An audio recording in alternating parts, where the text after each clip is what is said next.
Before I start, a spoiler warning for everyone who hasn't played all the chapters of Deltarune. If you haven't, this game is great, go play it. I'm going to be explaining the deeper meanings behind Deltarune and what it may mean for the series going forward. Deltarune. A game almost beyond a game. Many games tell a story, but few go to the extent that Toby Fox seems to go to tell them. In direct contrast to Undertale, you are immediately told that your choices do not matter in Deltarune. The vessel you make is discarded, and you are thrust into the body of Chris. This same point is later reiterated by Susie, saying your choices don't matter. Then, almost immediately after, you're thrust into the first Dark World, a place in which reality warps. These shy kids become warriors. As with Undertale, however, this isn't your traditional role-playing game. You can choose to attack enemies or recruit them to your side. This is a distinctive choice you can make within the game, and yet the overarching plot does not change that at all, reiterating that our choices, while impactful, really don't matter. No matter what you do, Susie and Ralsei both learn from each other and realize that sometimes you need to fight and sometimes you don't. No matter what you do, you have to fight the king. And no matter what you do, you see at the end of the chapter that you are not Chris. The biggest reveal of chapter 1 is that Chris and the player are separate, and that Chris is being controlled by the soul, the player. This brings to light a couple aspects of Deltarune that are almost everywhere, and I will be bringing up a lot more. Freedom and control.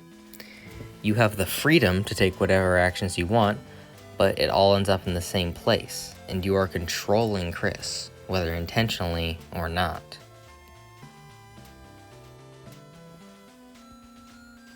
On the face, Chapter 2 is more of the same story. No matter what, you stop Queen, Susie and Noelle's relationship advances, and Birdley gets out with no more than a hurt arm. Right? Well, those of you more familiar with Deltarune are probably familiar with the weird route. In this weird route, you force Noelle to buy things she doesn't want to, force her to solve puzzles with the repeated command of proceed, and continually command her to freeze her enemies solid, finally making her equip a thorned ring. We manipulate her into being a tool. Every time we freeze an enemy in battle, we are given the sole message, Noelle becomes stronger. And she does. Needless to say, this is all very ominous, and eventually leads up to the fight with Birdley. Ordinarily, this is a bit of a fun encounter where Birdley is just basically telling Chris how intelligent he is while trying to quote-unquote save Noelle from us. In the weird route, this is altogether different. Immediately approaching Birdley, Noelle doesn't even recognize her friend, simply saying that a new enemy is ahead, even asking if she should freeze them. She only recognizes him when he directly points it out. He continually asks if she is okay. When asking what they've been doing, she simply says, getting stronger. Noelle, ironically, is becoming icy and distant. He then asks Chris what's going on, to which we simply tell Noelle to proceed. Then Birdley says, quote, I don't know what's going on, but if you're hurting my friend, then I have no choice but to stop you by force.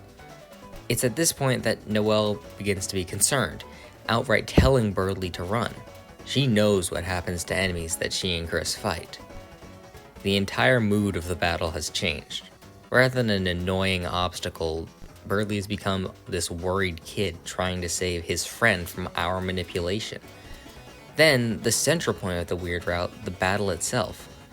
Once we reach maximum TP, we can cast a new option from Noelle's spells, Snowgrave. When told to perform it, she simply says, I don't know that spell. When we tell her once more to cast it, she refuses, again and again, eventually saying, fine, see what happens when I cast a spell that I don't know. This causes Noelle to levitate off the ground as snow cascades across the screen and completely freezes Birdley. Then she collapses, saying she doesn't remember what happened, and walks away. The weird route changes a lot. From this point, Noelle doesn't advance her relationship with Susie, and Queen is off searching for Noelle, leaving for Spampton to take over the mansion. And, of course, Burley's in a coma in the real world. This route changes so many events, and it leads to more changes in future chapters. This is a choice that matters, which is directly against what the game told us, isn't it? Except, it's clearly the wrong one. In the weird route, you hurt and control those around you. Through Chris, who you yourself are controlling, are making them do these things. The weird route exemplifies just how far you're willing to go for a choice, for a change, for freedom. Rather than the Queen, Spampton Neo is the final boss of the weird route. He has some interesting dialogue in the middle of the battle. Quote, "You think making frozen chicken with your side chick is gonna let you drink up that sweet, sweet freedom sauce?" This obviously infers to us using Noelle to freeze Birdley. Quote, "Well, you're damn right, but don't blame me when you're crying in a broken home, wishing you let your old pal Spampton kill you. There will be no more miracles, no more magic. You lost it when you tried to see too far." The meaning here is obvious. You did it. You got your freedom. Your choice. But you lost everything. And you will lose more. You tried to see too far. And as he states, death would probably be better. The fight ends with you trying to call for help from any of your party members. Eventually, you the player, not Chris, whisper Noelle's name, who out of fear of that voice and the repeated command to proceed, comes and helps you defeat Spampton. You did it. You had a choice. One that mattered, and one that will still matter. But what did it cost? And while we're already talking about freedom and Spampton, I think it's time to talk about the shadow bosses. The shadow bosses are the hidden bosses of Deltarune that take some kind of out-of-the-way method to get to. Let's start with Jevil, the Chapter 1 shadow boss. Originally just the King's Jester, one day Jevin was given or found a shadow crystal. Looking through it drove him insane. More on that later. And he gained a nihilistic view of his world. And if nothing matters, why not have fun? This is presumably what Jevil thought as he began a rampage on the kingdom. Only the king's magician, Sham, was able to stop him, sealing him away and breaking the key. When we asked Sham, the new shopkeeper, about Jevil, he thinks it through and decides to give us a piece of the key and clues about where the others are, saying that maybe we can finally finish him off. And if not, who knows, maybe a little chaos could be fun. Eventually, we find and repair the key and meet Jevil. When interacted with, he states that he is free, while the whole world is in the cage. Ironic because he is trapped in the dungeon. Then, once the door is unlocked, the fight begins. His abilities and dialogue present a good view of his character. He's a literal and figurative wild card, using all types of abilities at seemingly random times. His dialogue implies that he is self-aware of the nature of the Dark World, an important characteristic for later.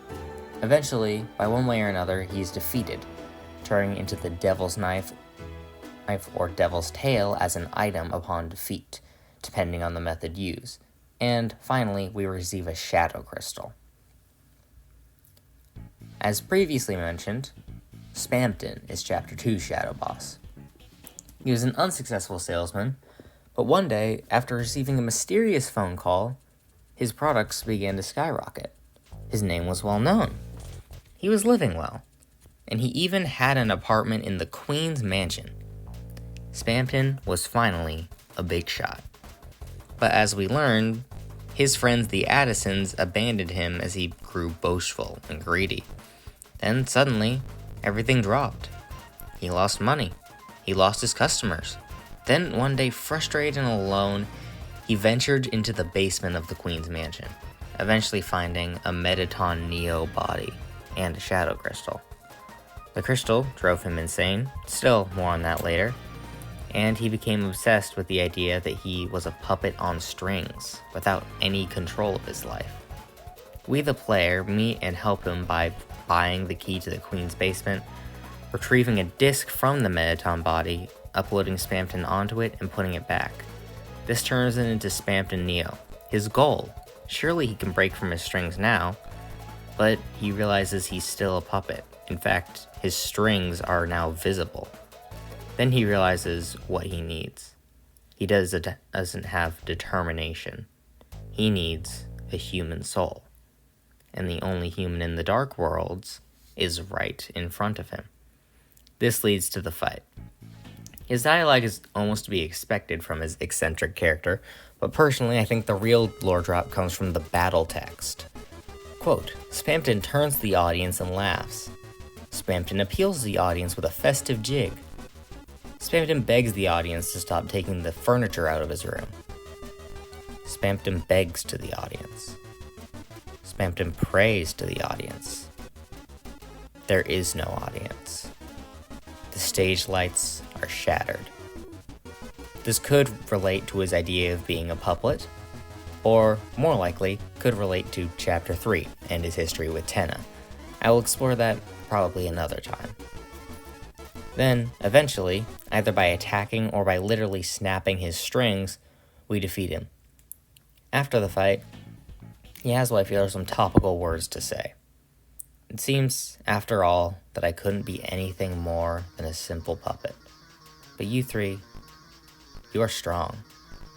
Maybe you three can break your own strings. Let me become your strength. It's at this point that he turns into either the deal maker or the puppet scarf, depending on your win condition. Then, once again, we see these rings of freedom and control, what Spamton vies for and what he's under the influence of. It's important knowing that everyone is a puppet in his eyes, not just him. All puppets dancing on a cruel stage, trying to break their strings only to fall. And even if you can break them, maybe you shouldn't, for then you could become another puppeteer. The Chapter 3 Shadow Boss is interesting to say the least. There's 2 of them, or maybe 3, it's hard to explain, but I'm gonna try. Throughout playing Tenna's various minigames, you get a rank at the end. The higher rank you get, the more access you get to the various rooms. If you get S rank on all the boards, you get access to the S changing room. There's some dialogue and items, but what I'll be focusing on are the optional minigames. To do that, we have to talk about Ram. Ram is a spark plug from Chapter 2, like those that get turned into wires. He was taken to Chris's house by Chris and Azriel. His only real wish is for Chris to be happy. No one really likes him. No one really cares about him. As the Pippins say after he turns to stone, no one will shed a tear for him.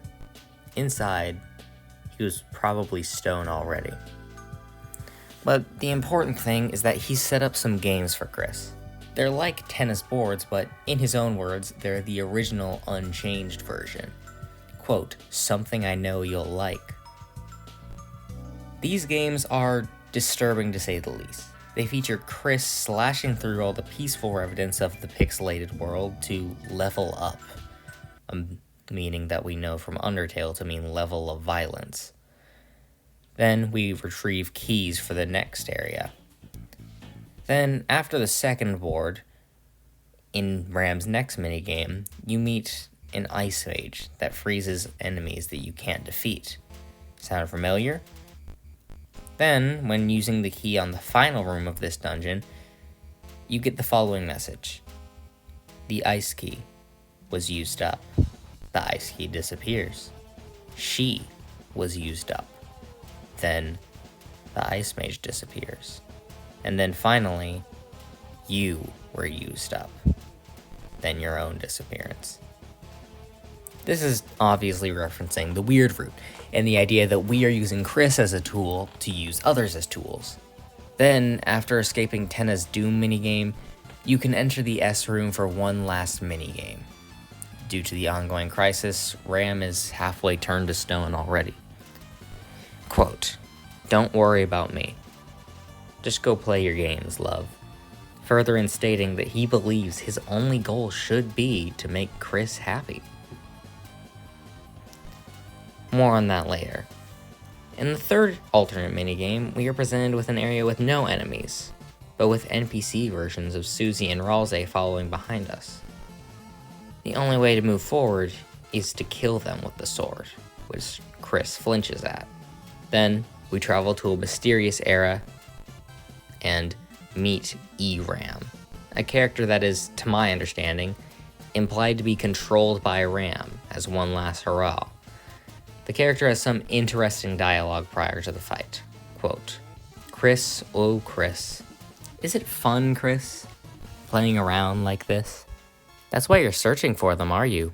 The shadow crystals and the shadow mantle that I'm holding. Do you honestly think they'll get you what you want? No, some part of you is just enjoying this, isn't it? If this is a weird route save file, the following line appears. Quote, the same part of you that enjoyed yesterday, knowing you could say it wasn't really you. This implies, once more, that the shadow crystals are a futile struggle for freedom, and calling out the player directly for the weird fruit." Continuing on, quote, "Oh, don't make that sour face. I can see in the dark, you know. The question is, can you? The knife grows dull." This all references what the shadow crystals can do and why we're collecting them. For freedom. For even the possibility of a choice.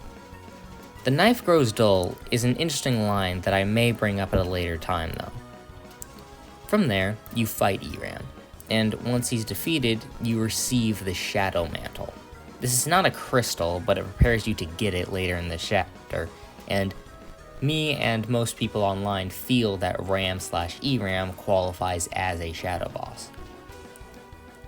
At the end of this chapter, what ordinarily happens is that you convince Tenna to free Toriel, only for him to immediately after to be cut down by the Roaring Knight, a character at this point alluded to by Jevil, Spanton, King, Queen, and, of course, Tenna himself. The fact that the knight appears in front of us is intimidating to say the least, and it's clear by the opening cutscene that we're not supposed to win. It's then that we fight the knight. Ordinarily, once you lose, which is very easy to do, a cutscene plays out, and we move on to the next chapter.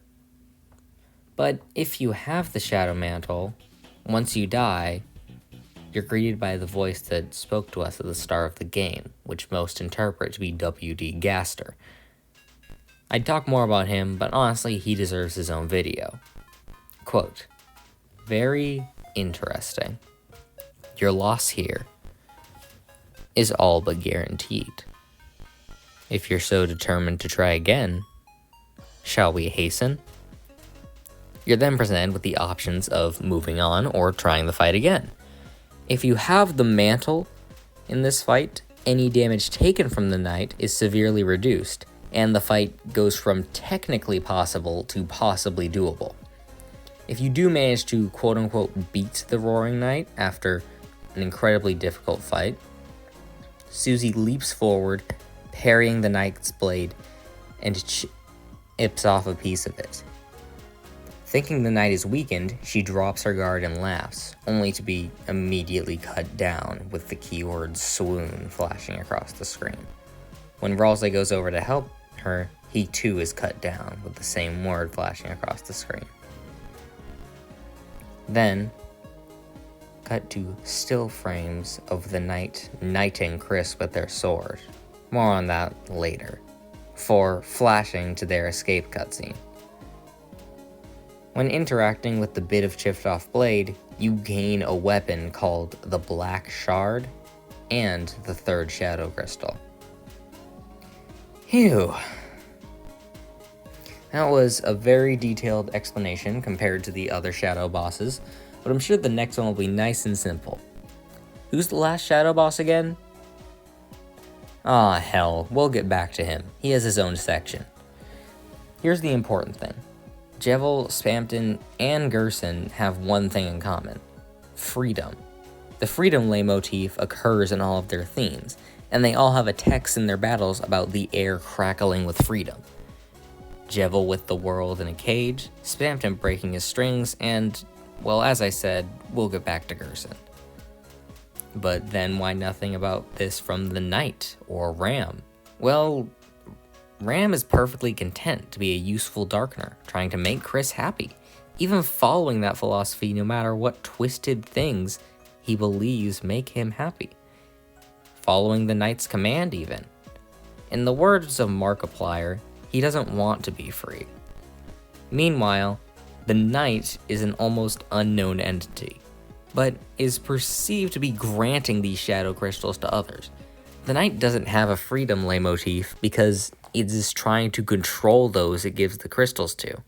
It gives the crystals to those who long for freedom to show them that all is hopeless, and yet they persist. That's the nature of the crystals. Let's jump into something that I've alluded to already, and something anyone who's played the intro of Chapter 3 knows, that all of the Dark Worlds aren't real. In Ralsei's own words, you and Chris live in the Light World, a place where everything is as you see. That is, as long as there's light.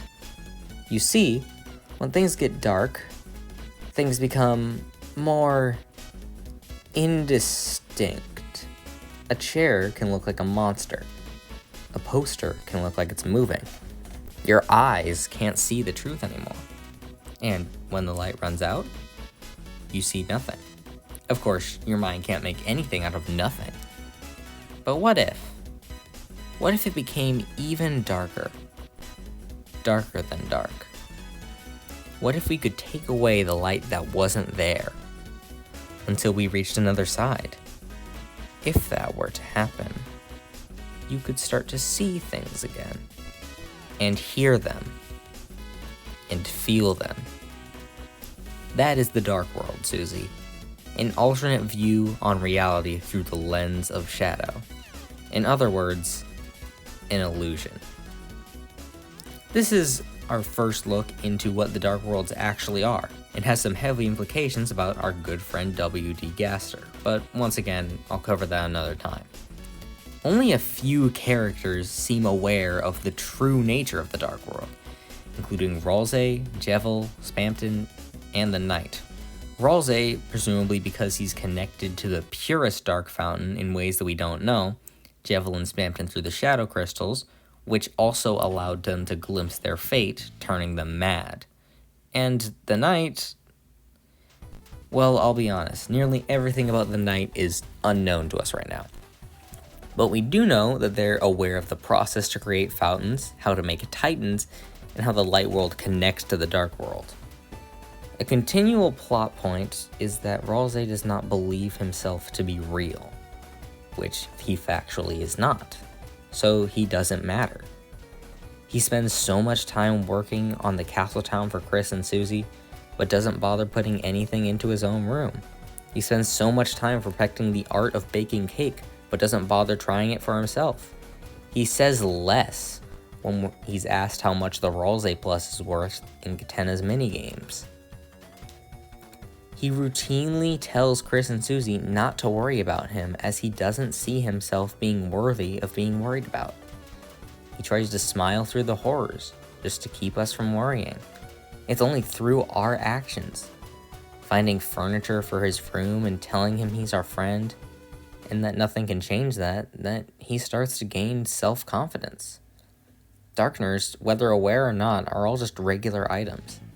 And many Darkners, such as Ralsei, believe that their only purpose is to serve Lightners. Ram represents this extreme. His only hope and wish in the world is that Chris is happy. He doesn't care about anyone else, even himself. As long as Chris is happy, all is well. King represents the opposite end of this spectrum. He believed that Lightners betrayed them by casting them into obscurity for so long, and plans to take the Light World for himself with the Knight's help, believing that the Roaring would create a paradise for Darkners. Ralsei lies somewhere on Ram's side.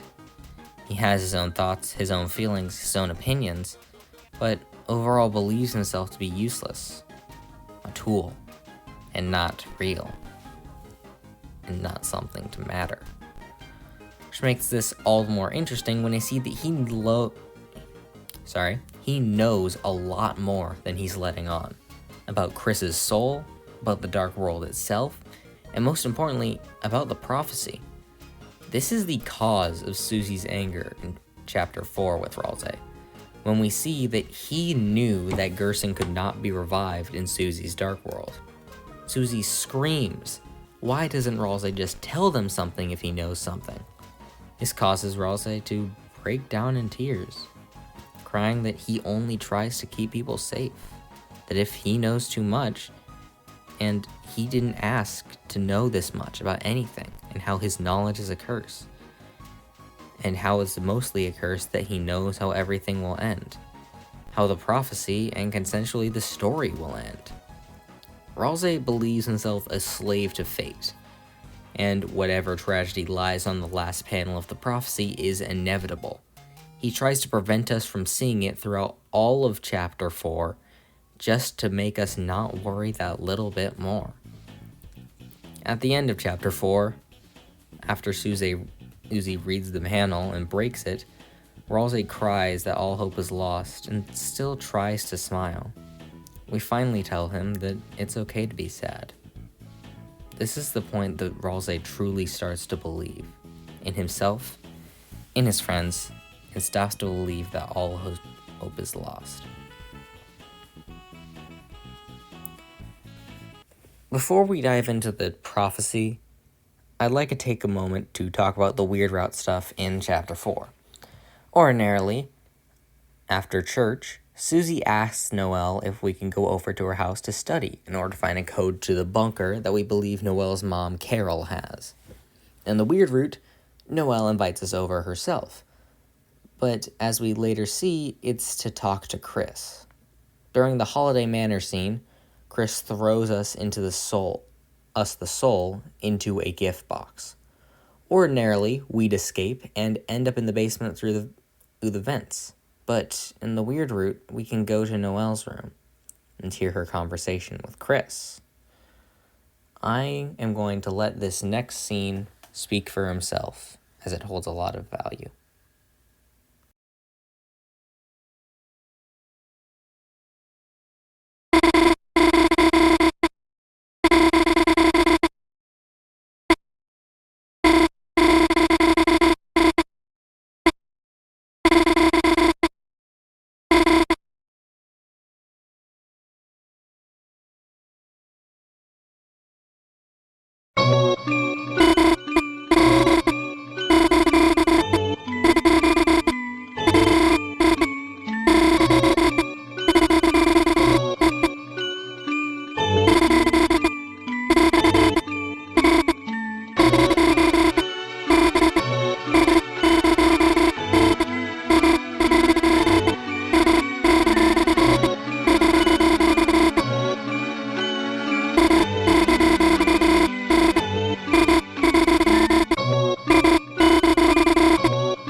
After that, Chris takes us, the soul, into the bathroom, throws us into the trash can, and repeatedly kicks us. They are far more than angry. They are furious with what we have done to everyone, to Noelle, to Birdley, to everyone, and the fact that they made Chris do those things. Then, Asgore comes up and asks Chris to come out for snacks. Chris puts us back into themselves and almost immediately trips. They're losing control, focus. Then, getting back up. Upon leaving, the scene plays out roughly as normal. Flash forward to the church's dark world. When Gerson offers us tea, if we refuse, we are given an apple. In an ordinary save, we'd just eat the apple, but in Snowgrave, we consume it, all, down to the core. This plays into using things up in their entirety, leaving nothing left. Like tools, all for the purpose of control. This also plays back into Tenna's minigames and the used up sequences. Then, flash forward a little bit, we are asked by Ralsei to think about what Susie's doing right now. We have the option to think of Noelle instead. If we do, we see a red pixel from the cutscene where we equip the Thorn Ring, getting larger, accompanied by the words, "Thank you," in Noelle's voice. We, the soul, are literally corrupting her.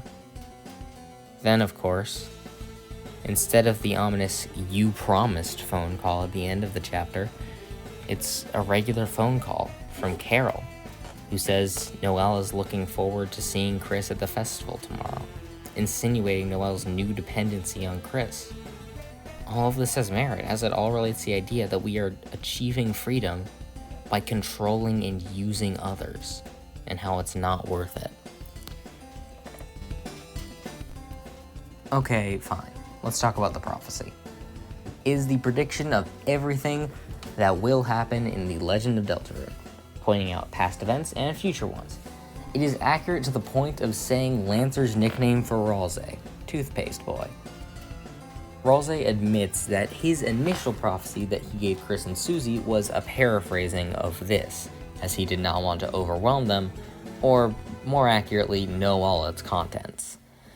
The prophecy is both a guide and a clock, and Ralsei doesn't want us to know what happens when it strikes midnight. Presumably for a very good reason.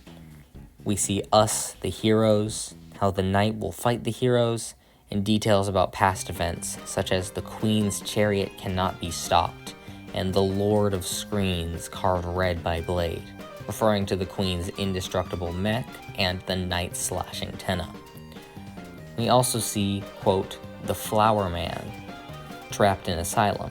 This presumably refers to Asgore, who many believe is to be Chapter 5's boss. It is at this point that I would like to point out the order of the hero section of the prophecy, and how it makes all the difference. Quote, the first hero, the cage with human soul and parts. The second hero, the girl with hope crossed her heart. The third hero, the prince, alone in deepest dark. And last was the girl. At last was the girl. That last panel has an accompanying image of the Rude Buster, implying that Susie is not a hero of the prophecy, but the girl. Many have theorized that the second hero is actually Noelle, as she fits the second hero description, and also can equip ribbons that Susie is supposed to be able to equip if she were the second hero, but cannot. This is something that even Ralsei is unaware of. Then the finale. The final part of the prophecy that Ralsei doesn't want us to see. At the end of the chapter, Susie rushes ahead to see if she can find Gerson, only to encounter the final prophecy, which she smashes before we get to it. Ralsei tries to tell her that he's sorry, but she pushes him away and laughs. She tells Ralsei that none of them would ever let that happen, and he should stop worrying about it, and walks away. She alludes to this at the end of the chapter, where Chris hears her mumbling and looks out the window, where she says, quote, "We won't let that happen. Will we?" Alright, it's time for the final segment. Let's talk about him. The man, the myth, the legend, and most importantly, the hammer, Gerson Boom. Gerson Boom, a blacksmith turned novelist turned schoolteacher, lived a long, happy life. He had one child, Alvin, who became the priest. There were undoubtedly arguments between father and son, as Gerson didn't come to church often. Gerson notably wrote The Lord of the Hammer, a book series in Deltarune, which was adapted from the prophecy. Lord of the Hammer, in turn, was later adapted into a video game known as Dragon Blazers. It is referenced multiple times, especially by Susie and Noelle. Eventually, Gerson died of old age, and his dust was commemorated in a glass orb with his prized hammer inside of it. Then, when a dark world was created in the Search, it revived Gerson as a darkener. The first time we meet Gerson in the dark world, he literally lights our way in the darkness. He appears to be just a senile old man who doesn't know where he's going, but he clearly knows a lot more than he's letting on. He finds paths where there should be none. He points out how even walking nowhere has some merit to it. He exemplifies our choices. He smashes the prophecy windows. Let me reiterate, he smashes them. The writer of a book is tearing out the pages. He says, and I quote, "That prophecy was so bright, I couldn't see where we were going." He convinces Susie to practice her healing, trying to get her to reach her full potential, even if he only sees herself as a force of harm.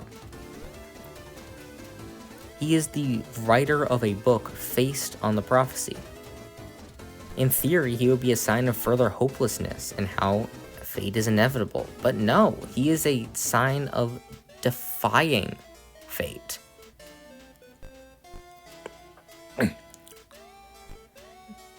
He's a sign of hope that not everything is predestined.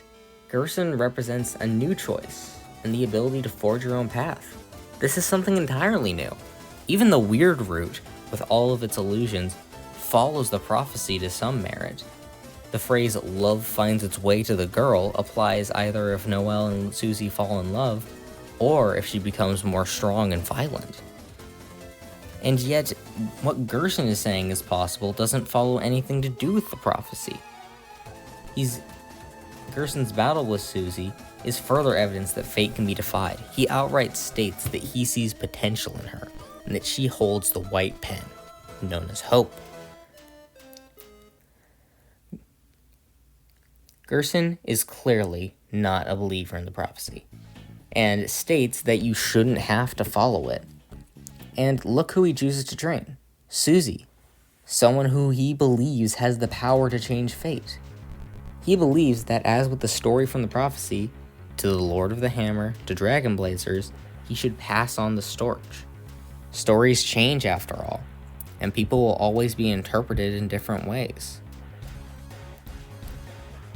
In the final battle, when all hope is lost, who shows up? Him. He helps Susie to stop the Titan and breaks through what should be impenetrable. The weapons of justice in general represent this power to break through, to forge your own path. A hammer, a spear, and an axe are all meant to break through solid shields after all. The prophecy is supposed to be broken. Parallel this to Undyne in Undertale. She literally refuses to die, and is always fighting for what's right. In the genocide route, she outright defies her own death. Not Chris, not Ralsei, not Noelle, but Susie has the power to change fate. It's why the prophecy doesn't introduce her as a hero. It's because she alone has the power to defy fate, to change the prophecy, to break that last panel. Susie laughs in the face of fate. and it's all because of her good mentor, Gerson. This is why we can look into the darkest moments of Deltarune and smile. Because, as a quote from Gerson, there's always going to be someone out there fighting for what's right. Phew, that was a hell of a lot to do for a first video, but overall, I feel really proud of this. I really do look forward to seeing what you think down in the comments. And I'm not going to force you to, but if you could subscribe, that would help out a little bit. I promise I won't spam your sub box with stuff that you don't want.